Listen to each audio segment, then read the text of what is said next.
हाँ तो बच्चों, कक्षा 12 वाले अगला टॉपिक है आपका आव्यूह। तो ये आव्यूह जो है mn संख्याओं को, कितनी संख्याओं को, mn संख्याओं को m पंक्तियों और n स्तंभों में व्यवस्थित करने पर जो आयताकार सारणी प्राप्त होती है उसे m बाई n आव्यूह कहते हैं। ये लिखा है मल्टीप्लाई, लेकिन इसको पढ़ते हैं बाई, क्योंकि ये प्लाट जैसा साइज होता है, लंबाई गुणा चौड़ाई। वैसे ही क्या करते हैं, जैसे प्लाट नहीं होता 20/40 30/40, तो वैसे ही इसका क्या होता है, क्रम होता है आव्यूह का m बाई n। इसमें क्या करते हैं कि आव्यूह में अवयवों को पंक्तियों और स्तंभों में व्यवस्थित करके बड़े कोष्ठक के अंदर, फॉर एग्जाम्पल देखेंगे आप, कोई आव्यूह दिया है A B C P Q R. आपने देखा कि हमने इसको, ये पंक्तियां हो गई क्षैतिज में, ऊर्ध्वाधर में हो गए स्तंभ। तो इनको जो क्षैतिज में होती हैं बेटा, इनको बोलते हैं पंक्तियां। क्या बोलते हैं, पंक्तियां। और इन पंक्तियों को अंग्रेजी में क्या बोलेंगे, रोज। और जो ऊर्ध्वाधर होते हैं उनको बोलते हैं स्तंभ। क्या बोलते हैं, स्तंभ। और इन स्तंभों को अंग्रेजी में बोलते हैं कॉलम, COLUM। तो ये पंक्ति नंबर 1 है तो R1, ये पंक्ति नंबर 2 है R2, ये कॉलम नंबर 1 है C1, ये कॉलम नंबर 2 C2, ये कॉलम नंबर 3 C3। तो इसमें दो पंक्तियां हो गई और 3 स्तंभ हो गए। और जो इनके अंदर अवयव लिखे होते हैं उनको बोलते हैं आव्यूह के अवयव, या प्रविष्टि भी कहते हैं। अब इसके बाद इसका आता है क्रम। क्या आता है, क्रम। तो इसमें क्या करते हैं, आव्यूह के क्रम में हमने बताया m बाई n लिखते हैं, तो इसका क्रम या कोटि, इसकी क्रम या कोटि क्या होगी, m बाई, यानी पहले पंक्तियों की संख्या r, फिर होगी स्तंभों की संख्या। तो इसमें पंक्तियों की संख्या कितनी है, 2, और स्तंभों की संख्या कितनी है, 3। तो इसका क्रम हो गया 2/3, यानी 2/3।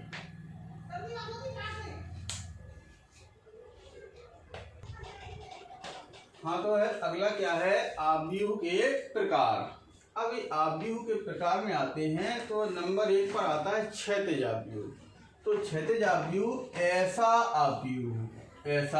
आव्यूह जिसमें क्या होता है, पंक्तियों की संख्या, किसकी संख्या, पंक्तियों की संख्या स्तंभों की संख्या से कम होती है। क्या होती है, कम होती है।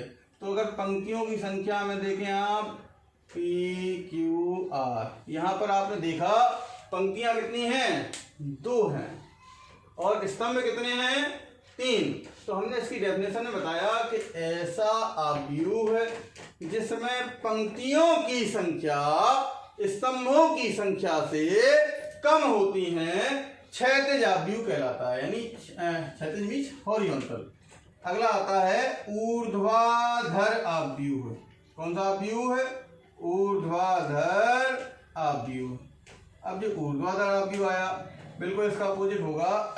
इसमें क्या होता है कि पंक्तियों की संख्या कम थी, यहाँ पर क्या होगा, पंक्तियों की संख्या होगी ज्यादा स्तंभों से। तो ऐसा आव्यूह जिसमें पंक्तियों की संख्या स्तंभों की संख्या से अधिक हो, ऊर्ध्वाधर आव्यूह कहलाता है। जैसे A B C P Q R। आपने देखा कि पंक्तियों की संख्या कितनी है, 3 है, और स्तंभों की संख्या रही 2। तो इसको बोलेंगे ऊर्ध्वाधर आव्यूह।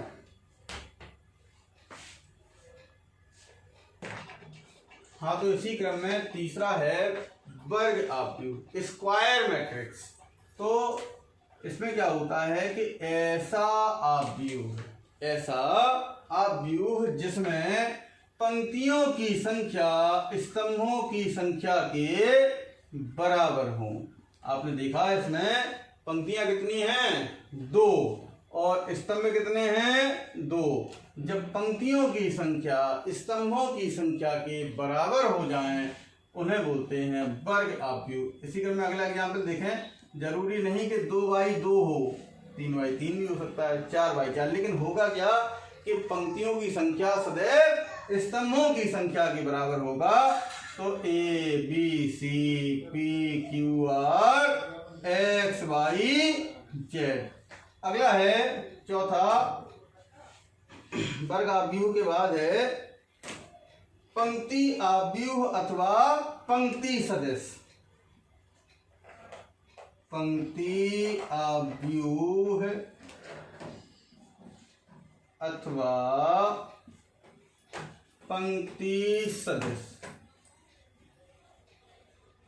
तो इसकी डेफिनेशन होगी बेटा, ऐसा आव्यूह जिसमें केवल एक ही पंक्ति हो, पंक्ति आव्यूह अथवा पंक्ति सदस्य कहलाता है। अब देखें बेटा, एक ही पंक्ति लिखनी है केवल, तो हमने लिखा ABC, लेकिन स्तंभ कितने भी हो सकते हैं, पंक्ति एक ही रहनी चाहिए। जैसे इसी में देखें, और जरूर नहीं कि अवयव 3 ही ले एक पंक्ति में, अवयव 2 भी ले सकते हैं। तो आप देख रहे हैं कि इसमें रहे 2 अवयव, लेकिन पंक्ति कितनी है, 1।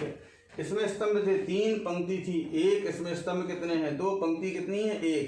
तो इसको बोलेंगे पंक्ति आव्यूह अथवा पंक्ति सदस्य।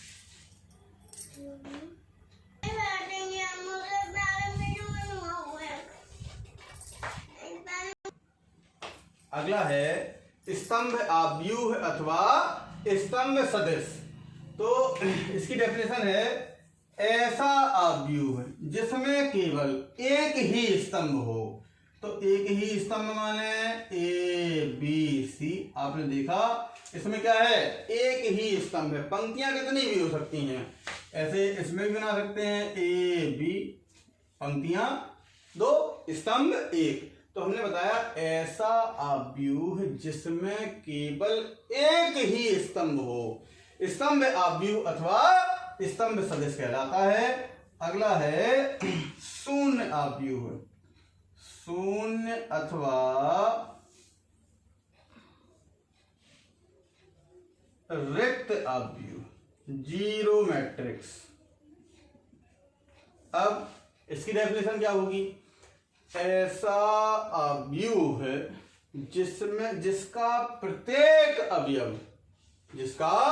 प्रत्येक अवयव शून्य हो।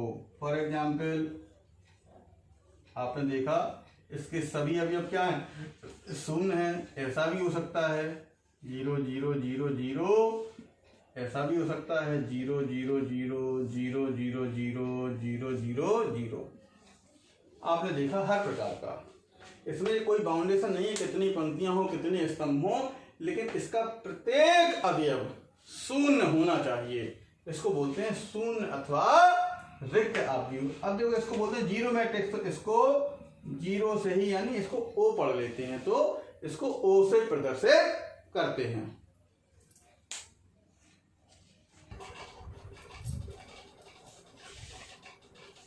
तो अगला है आपका 7वां, आयताकार आव्यूह अर्थात रेक्टेंगुलर मैट्रिक्स। तो इसकी डेफिनेशन है कि ऐसा आव्यूह जिसकी पंक्तियों की संख्या स्तंभों की संख्या के बराबर ना हो, आयताकार आव्यूह कहलाता है। ABCPQR। आपने देखा इसमें पंक्तियों की संख्या रही 2 और स्तंभों की संख्या कितनी है, 3। तो इसको बोलते हैं आयताकार आव्यूह। अगला आता है इकाई अथवा तत्समक आव्यूह, इकाई अथवा तत्समक आव्यूह, इसको बोलते हैं आइडेंटिटी मैट्रिक्स। तो इसकी डेफिनेशन होती है, ऐसा वर्ग आव्यूह, ऐसा वर्ग आव्यूह जिसके मुख्य विकर्ण का प्रत्येक अवयव 1 तथा शेष सभी अवयव शून्य हो। इकाई अथवा तत्समक आव्यूह कहलाता है। इसको कैपिटल आई से प्रदर्शित करते हैं। तो फॉर एग्जाम्पल देखें, सबसे पहले आप देखें वर्गाकार आव्यूह 2/2 का, इसमें क्या है 1001। तो आपने देखा कि ये वाला जो होता है इसको बोलते हैं मुख्य विकर्ण। क्या बोलते हैं? मुख्य विकर्ण। आपने देखा कि मुख्य विकर्ण का प्रत्येक अवयव 1 और शेष सभी अवयव 0 है, तो इसको बोलते हैं इकाई अथवा तत्समक आव्यूह। अब आपने देखा कि इसमें ये केवाई क्या का है 2/2, तो इसको लिख देते हैं I2। इसी प्रकार अगर 3/3 का होगा तो इसको बोलेंगे I3। तो 3/3 का कैसा होगा 1 0 0 0 1 0 0 0 1। आपने देखा कि ये वाला जो मुख्य विकर्ण है इसका जो प्रत्येक अवयव है वो 1 है और शेष सभी अवयव क्या हैं 0 है। तो ऐसे 4/4 का भी हो सकता है, 5/5, लेकिन होगा सदैव वर्गाकार। यानी हमने इसकी डेफिनेशन बताई कि ऐसा वर्ग आव्यूह जिसके मुख्य विकर्ण का प्रत्येक अवयव 1 और शेष सभी अवयव 0 होते हैं, इकाई अथवा तत्समक आव्यूह कहलाता है। इसको कैपिटल आई से प्रदर्शित करते हैं। क्यों? इसको बोलते हैं आइडेंटिटी मैट्रिक्स। चलिए।